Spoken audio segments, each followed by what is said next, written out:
Welcome to this episode of Relatively Famous, the podcast where I, Chip White, interview relatives of famous people. My famous relative, Vanna White of Wheel of Fortune. Kind of see a little bit of it behind me there. So I think I qualify to talk to other relatives. Today, I'm super excited about our guest, Tess Frizzell. Her mom is Shelly West, and I'm going to let her tell you about the rest of her lineage because she is like a country music legendary queen of legacy. But before then, I want to thank our sponsor, visitmyrtlebeach.com. If you're looking for the perfect family vacation, go check out my hometown area in South Carolina at visitmyrtlebeach.com. 60 miles of beach, golf courses, restaurants, scuba diving, amusement parks. I mean, it's got it all, and it's a great place to go. And you can plan your vacation at visitmyrtlebeach.com. That's visitmyrtlebeach.com. And let's move on to our fantastic guest, Tess Frizzell.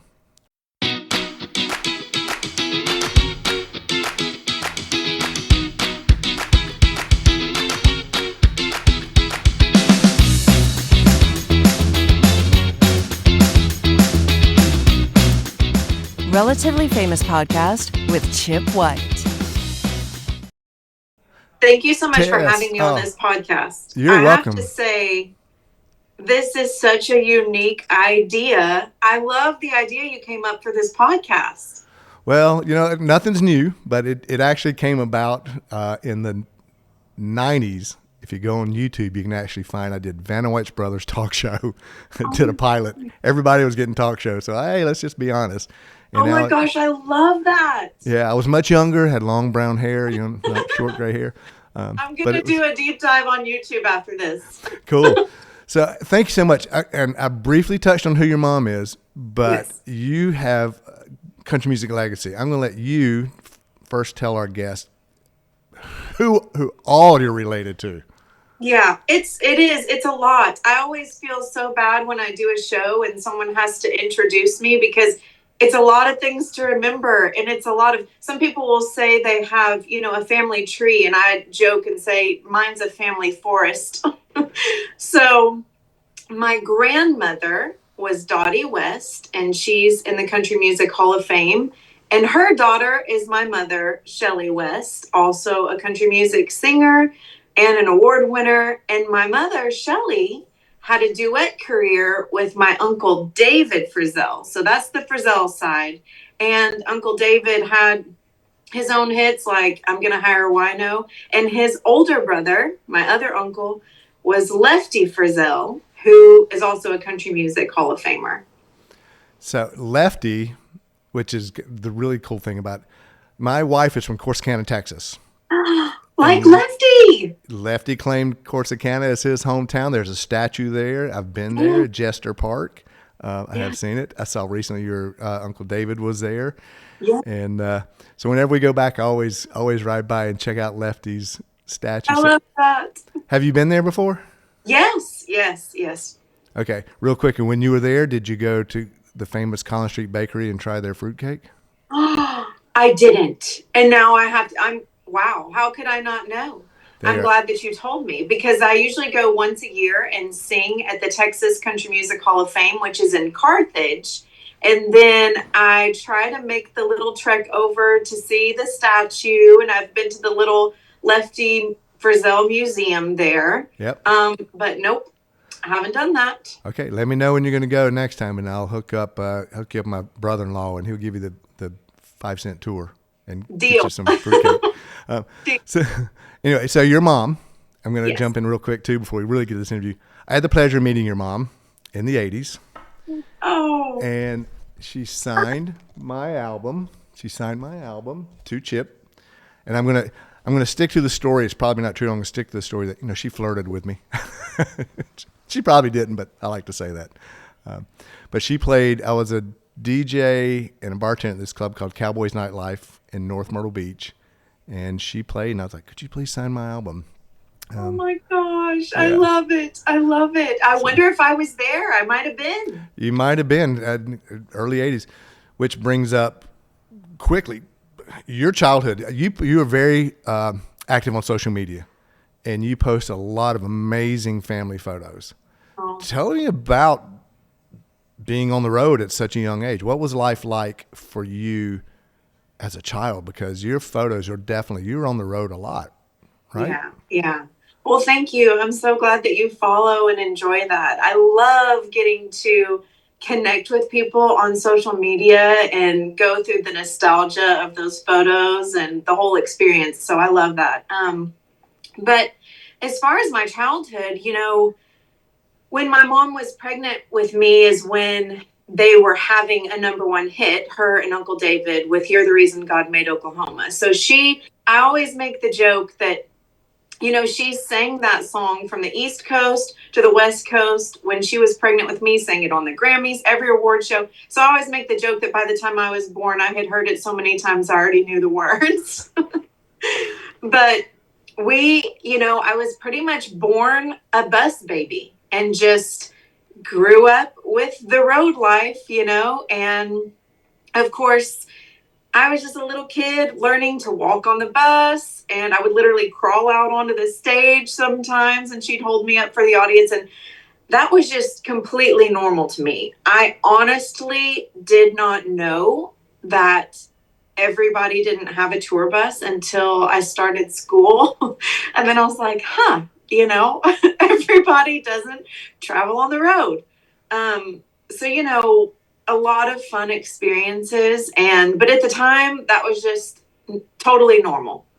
So what was, when you started school and all of a sudden now you're kind of, let's just say landlocked, but where were you living, and what did other kids think about your growing up part? And were there other country music stars kids that you could relate to in that school?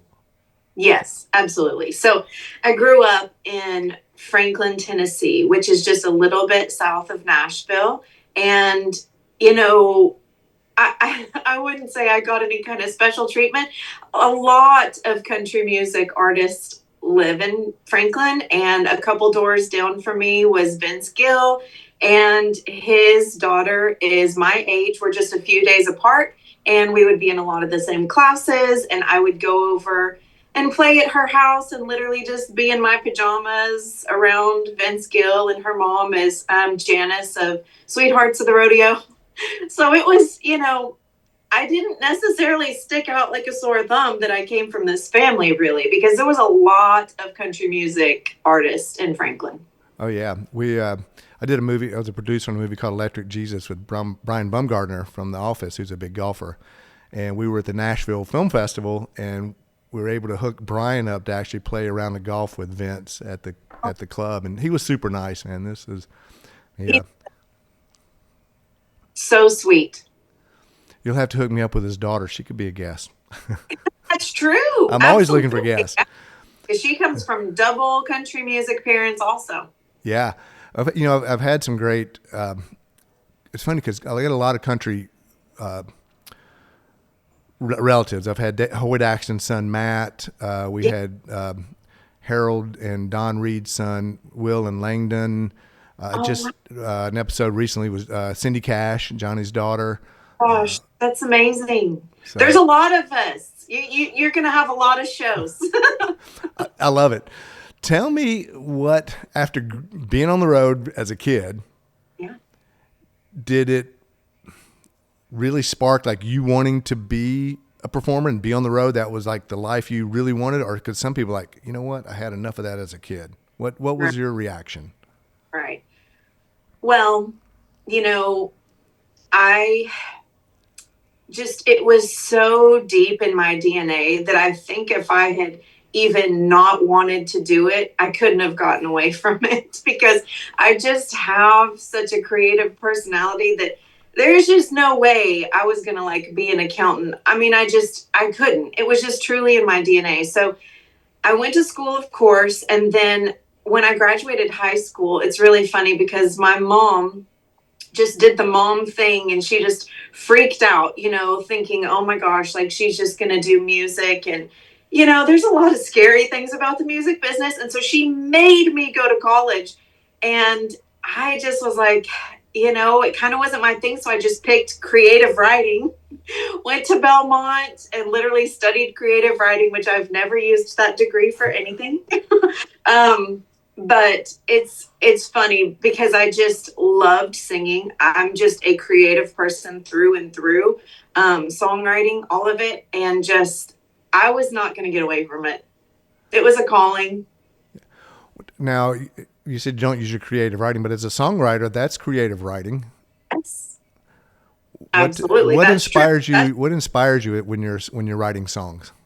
Oh, great question. I love that question. To me, as a writer, whether it's writing any piece, but particularly songwriting, if I am feeling any fueled emotion, any emotion, like if it's anger, nostalgia, love, infatuation, any strong emotion, that is when I can write the best. And sometimes you have to like pull over in your car because it might happen at like a really inopportune time, or you're in the shower and you're just like so, you know, fueled with whatever emotion it is, and you're like, okay, I got to remember these lyrics because it's just, it starts pouring out, and it's just, for me, always born out of emotion.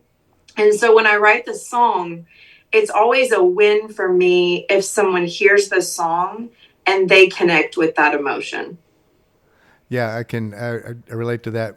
I used to make movies. I still kind of do, but I was a producer, and we've done some shorts. And when people come up afterwards and they'll go, "Oh my God, I could so relate to that character." You Yeah, go, "Okay, I did my job, right?" It's exactly. You won. so. Tell me about your music, people probably tired of me saying this, but I don't do a lot of research because I like to have a conversation, and Sure. like we met at a party. Tell me about your music. Tell me about your song, or Yeah, you know. absolutely. Sure. So I'm currently wrapping up an album that's going to release this year, hopefully in the next, maybe September, October. And it's really been a passion project. I took kind of a long time doing it because I was really picky about the songs, and I've co-written almost every song on the album. There are 3 songs that I did recut from my family, but I didn't want to do like an entire album of my family's. And so there are 3 songs that are a nod to my family's history. And then the rest, I'm pretty much a co-writer on. And one of them actually was already a single. I debuted it on WSM in Nashville with Bill Cody. And it was just such a full circle moment because Bill Cody, the first person he ever introduced on a stage was my mom, and he was like 18. And she's the same age as him. He had a total crush on her. And so here I am with Bill Cody, like debuting a single off my album. And the song, of all things, was a song where my grandmother, Dottie West, left behind these yellow legal pads of songs that she had started, not complete songs, but like a song idea, a song title, a few lines. And so Bobby Tumberland and I got together along with Billy Lawson, and we finished one of the songs. It's called The Wrong One. And I released it, like I said, on WSM, but literally got to co-write with my grandmother. So that was such a special experience. And also just crazy things like in my baby book, it says, Tess, crawled for the very first time, 8 months old at WSM radio. And then here I am, like at WSM, getting to release a song. So it's just fun little moments like that. That's amazing. You're probably one of the lucky, and I use this term loosely, luckiest, because you really have a lot of archive of your youth. Yeah. We didn't have a lot. I mean, it wasn't like cell phones today. Oh my God, everybody's got 5 million photos. When I find a photo from my past, like, oh my God, this is so cool. You really were kind of archived through. When you look at those, are there particular photos that really, boom, memories, or is it all Yes. just kind of a blur? Yes. So, one of the most fun things, of course, I love seeing photos of my family that I've never seen before on the road. And fans are so gracious to send them in to me on social media. Particularly, it's special when it's ones of my grandmother because she's no longer with us. And so it's like, getting to experience a little piece of her again.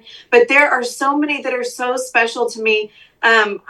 I will make posts sometimes and say, you know, here's another baby book photo, and it'll be like Willie Nelson holding me or Tom T. Hall holding me. Barbara Mandrell was babysitting me, and she was like wearing a leotard. It's all just so funny. Minnie Pearl holding me. It just goes on and on. Porter Wagner. But it's so funny because, you know, obviously that was all very normal to me growing up. But now as an adult, I look back and I'm like, this is really hilarious. Now, Lefty was probably the furthest back generation.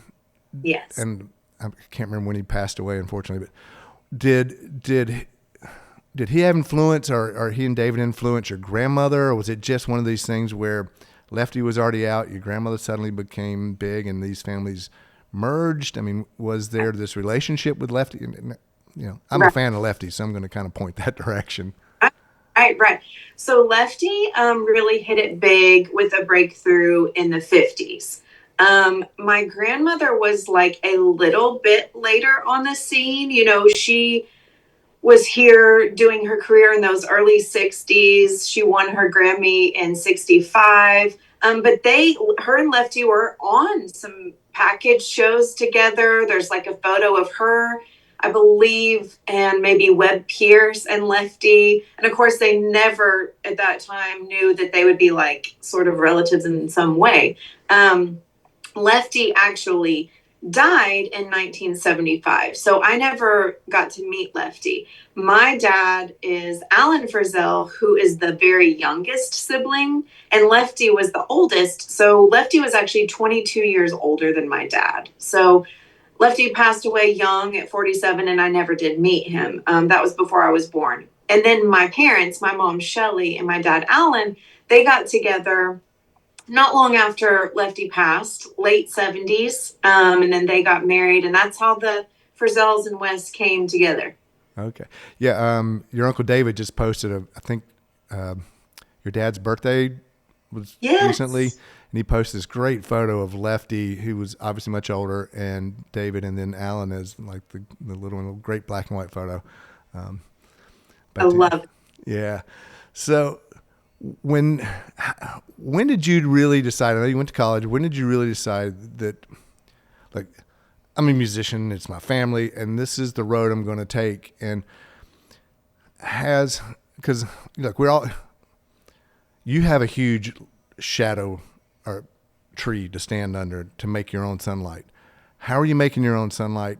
And does the name help or hinder? Like, people go, I don't want to be a Nepo baby. I'm like, dude, use whatever helps, right? I mean, I'm obviously riding the coattails of my sister. So is it helpful for you?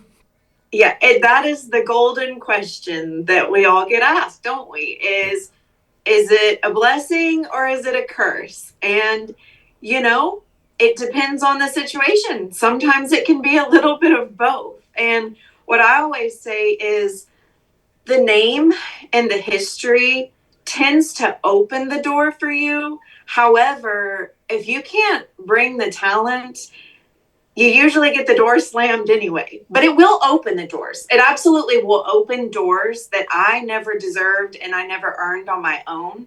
However, once you get in the door, it only takes you so far. You got to like bring your own thing. And so I have never resisted. I know that there are some of us on this same path who do not even share about who their relatives are. And then there are some who definitely exploit it.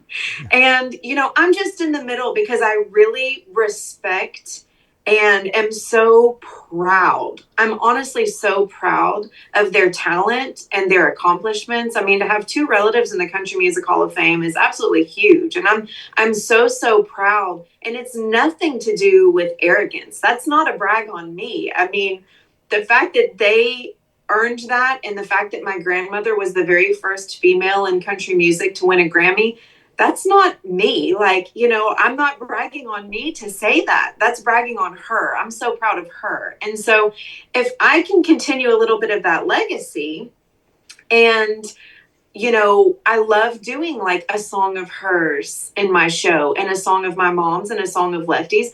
But then the rest of the show, I do my own songs. I don't do tribute shows because I am my own person. I'm my own artist. I have my own music. And I'm also a portrait artist. So I have a lot of things about me that are individual and authentically me. And I don't expect everyone to I don't expect to like inherit fans because maybe you loved one of them and then like you don't like my voice or something, and that's okay. But I would never, ever, I don't think being proud of them and sharing their history and, trying to keep their memory alive is exploiting. I really don't. I'm so, so, so proud. I could not be more proud because it was really in those early years of country music that they really laid some, my grandmother just laid a whole foundation for women in the future of, winning Grammy Awards, things like that, being a songwriter, winning a Grammy as a songwriter, things like that. And then for Lefty, oh my gosh, Lefty's influence is so huge. Some people don't know. And I love to educate that, gosh, he was I don't think we would have Merle Haggard sound like he did, Willie Nelson, George Jones, Keith Whitley, Randy Travis. I could go on and on with how huge Lefty's styling and phrasing and influence had on country music. And I'm so proud of that. I love to share it. Yeah, and it comes out, and I'm excited. Okay, now you said something I didn't know. A portrait artist? Because I was going to ask you about what looked like photo album covers behind you. I was going to ask, is that your art? But Oh, no. portrait artist, tell me about your art. Tell me about your art. Okay, absolutely. So yes, I've been a portrait artist. So whenever I'm off the road, I do portrait art, and I have been so blessed to do paintings for like former President Carter's family, former President Eisenhower's family. And actually, if you come to Nashville, you will see a museum if you're on the way to the Grand Ole Opry that's called the Legends of Country Music Museum. And there are 6 gigantic paintings of mine on the front of the building, which is super fun. Let me think if I can remember. Okay, it's Willie Nelson, Hank Jr., my grandmother, Tanya Tucker, Waylon, and Jeannie Seeley. Wow. So they're like murals on the outside. Well, they aren't murals. Okay. They had the painting up because I don't do murals. Okay. Just don't have the patience. Yeah. Okay. So they're a painting that they've put up on the wall. So that's phenomenal. Now, do you do some just small ones for gifts? Like my sister, it's funny. She loves to crochet and she loves making baby blankets. And she will make she made a baby blanket for Scotty Scheffler and sent it to him after they were born. Do you do portraits like that sometimes? Like, hey, you know what? I was thinking of you. Yes. Yes. And I also portrait art for people. On my Facebook page, if I have some openings, you can hire me to do portrait art as long as it works with like the tour schedule. And so, yeah, I did a painting for Hank Jr. It's so funny because if anyone knows like him personally, it's not like him on stage. It's him hunting with his grandkid, like that's the stuff he cares about. And I've done paintings for Jeannie Seeley and I did one for her as a gift when her husband died here recently. But I do really enjoy that. I just love being creative. I do a lot of artwork of country music artists for sure. So going back to singing, Mm-hmm. your number one love, your number one passion, Yes. what kind of, have you always done country? Did you start maybe checking out rock and roll first, or has it been a progression, or did you always kind of just know this is the genre I want to be in? Right. Well, I would say as far as like my influences growing up, I definitely would say that I sang country music. But, as far as my style, there's kind of like a soulful style. And my influences were, everything as country as Leanne Womack and Patty Loveless, because that was like the 90s era when I was growing up. to like loved Linda Ronstadt, so like a little bit of rock flair stuff there. So just different influences always comes out a little bit when you're singing. But I mean, I didn't grow up necessarily always listening to country music, but it is my love. And I definitely love traditional style country music. I mean, if I'm like doing stuff around the house, I'll have Merle Haggard on. You know what I mean? Yeah. So, an artist, we're getting close to our 30 minutes here. As an artist, color is very important to you. Yes. What color was your childhood? Oh my goodness. What a great question. Maybe red. Maybe red because it was just like so much excitement. It was literally like just any little memories that I do have are so vivid. It was like mom and I just checking out a new town, and I would never know what town we were. I would wake up on the bus and I would say, what town are we in? So it was just so much excitement, like nonstop excitement. Like, as a child, my playground was like sneaking up on Willie Nelson's bus when they were doing the show. That was like my playground. So just so much excitement. It kind of sometimes makes going to the grocery store and normal life a little bit boring.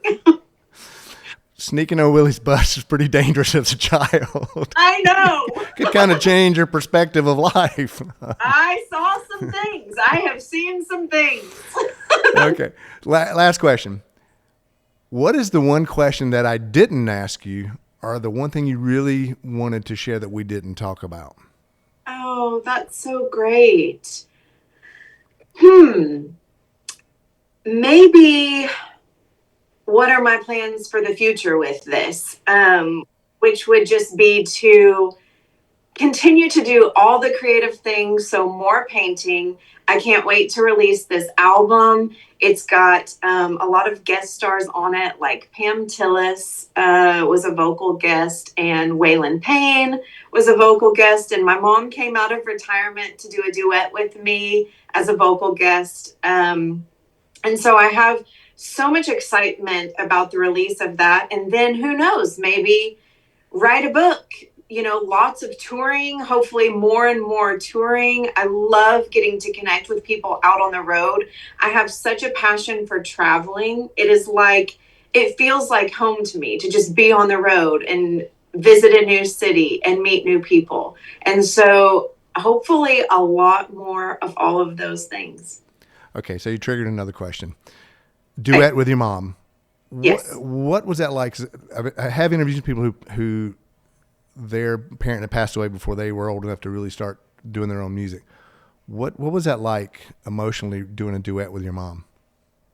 Well, this was incredibly emotional because when I was doing this album, I didn't really want to do a whole lot of family songs because I sort of believe that a classic is a classic, and I don't want to take away from it unless there is something I could do in a different way. So, for example, I did recut That's the Way Love Goes of Lefties, but it's because it's a female version. So that's kind of cool. It doesn't take away from his. And someone had asked me about the idea of recutting my grandmother's song, Here Comes My Baby, which she won the Grammy with. And I was like, gosh, that's a classic. I don't want to touch it. And then I had the idea of, oh my gosh, if I could make it something totally new and it was a duet with my mom, it doesn't take away from the classic in any way. And so I asked mom about it. And originally she was just going to sing harmony. She's a great harmony singer. That's not a gift of mine. She's a great harmony singer. And as we were going over it, I said, just try a verse, because she hasn't been touring. She's kind of retired from singing. Sometimes you can kind of lose your voice a little bit, and we're all a little bit our own, biggest self-critic when it comes to that stuff. And she did, and I said, oh my gosh, we have to make this a duet. So we literally, this story, is so magical, it's crazy.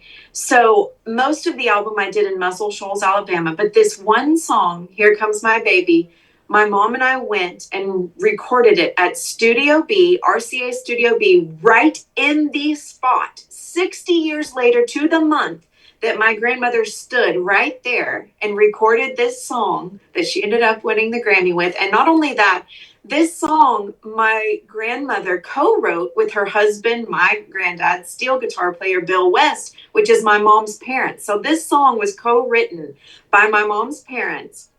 And we went in, first time of my mom really singing together with me.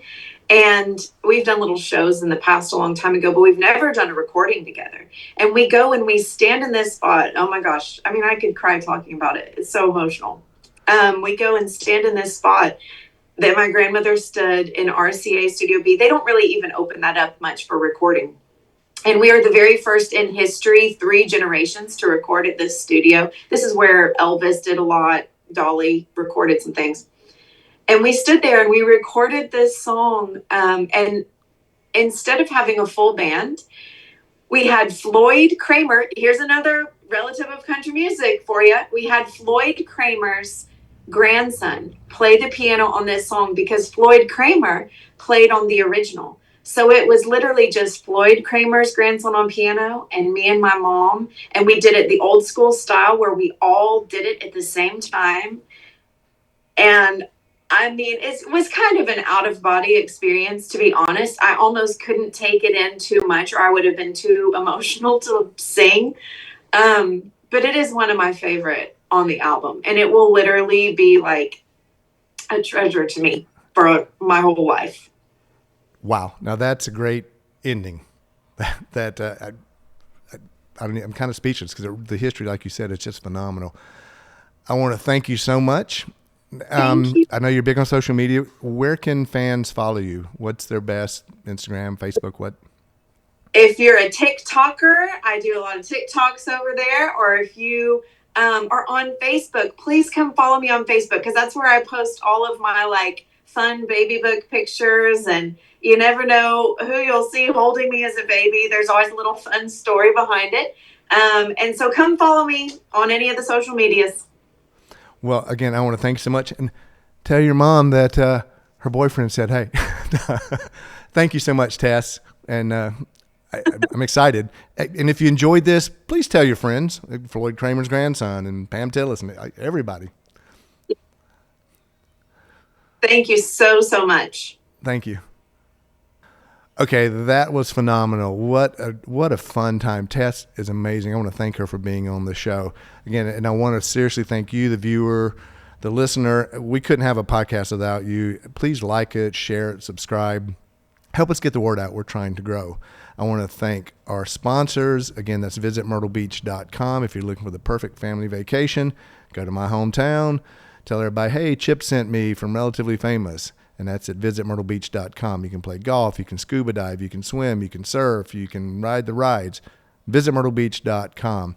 And I want to thank our producers, Nelco Media, for helping this come to fruition. I want to thank Nelco Comics for the amazing comic book location. If you're looking for a cool comic or unusual comic, check out Nelco Comics in San Antonio. If you're related to someone famous or you know someone famous, reach out to me at podcastrelativelyfamous@gmail.com, podcastrelativelyfamous@gmail.com. And again, thank everyone for being a part of the show.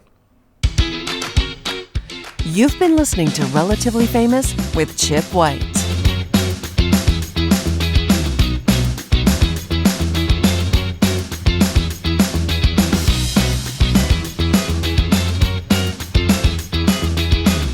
Please like and subscribe to Relatively Famous with Chip White.